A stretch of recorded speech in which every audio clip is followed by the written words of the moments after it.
Okay, now let's talk about inferior mesenteric arteries. So I'm just gonna clean up this mess a little bit if I can. Yeah. So what I'll do is just remember, just to reiterate, this one was our duodenum, the third part. So we said on top of the pancreas, we have the celiac trunk. Behind it actually is posterior to the pancreas.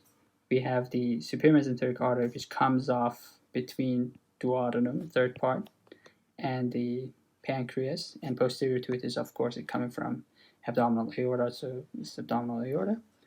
But as we go down, so now we are inferior to the inferior to the duodenum, the third part. We're going to have another branch. So that would be inferior, so inferior mesenteric artery. So it's as if we are talking with respect to duodenum. So superior mesenteric artery, inferior mesenteric artery, right? So this branch is actually very small in comparison to superior mesenteric artery. We are going to the left side. So logically, we should feed this part first. Remember, we are talking about the hindgut, so we need to feed distal 1/3 of transverse column, descending column. We go here. This should go into the page. I cannot do that, but imagine I'm doing that. So that would be the sigmoid, right? It's gonna turn.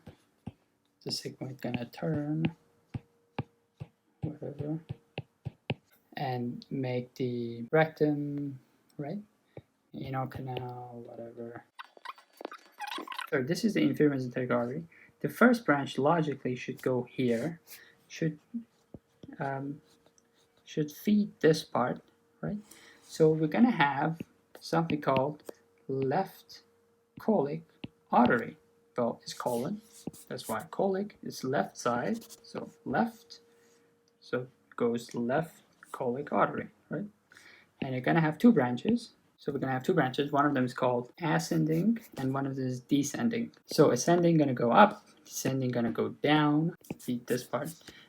Just remember something. This ascending is significant when you are dealing with this part of the duodenum, right? And we have the watershed area and stuff here, but I don't want to talk about that. Talking about the branches. The other branch that we care about is, see, the rest of it. So these guys gonna do the colic. So this part and this part is going to be done by left colic artery. Then we're gonna have another branch for sigmoid. So there's another branch for sigmoid. Then this inferior mesenteric artery gonna keep going this way. Obviously, these guys all gonna have anastomosis, marginal arteries, even be with the superior mesenteric artery branches, mostly metacolic in this part. So then this guy gonna come down, right? It's gonna go here, right? Inferior mesenteric, this is still inferior mesenteric artery, right? As it passes the last part, so this is rectum, right? So then it would be called superior rectal artery, right? And yes, you're gonna have the middle rectal artery branches too, coming from inferior mesenteric artery.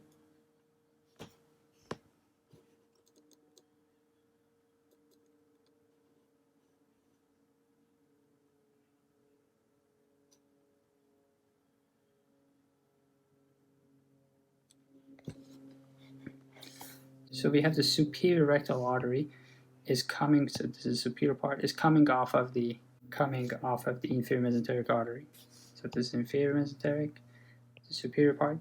Then we have the middle artery, but that's not coming from here. So this is well, the aorta should go in, you're gonna bifurcate here. Anyways, this guy, which is the middle, see, this is rectum, middle rectal artery. So the middle part is, which is coming from the internal iliac artery. The other one is inferior rectal. This is a branch of internal pudendal. So again, this has nothing to do with the inferior mesenteric artery. So only the superior branch. That would be it for inferior mesenteric artery.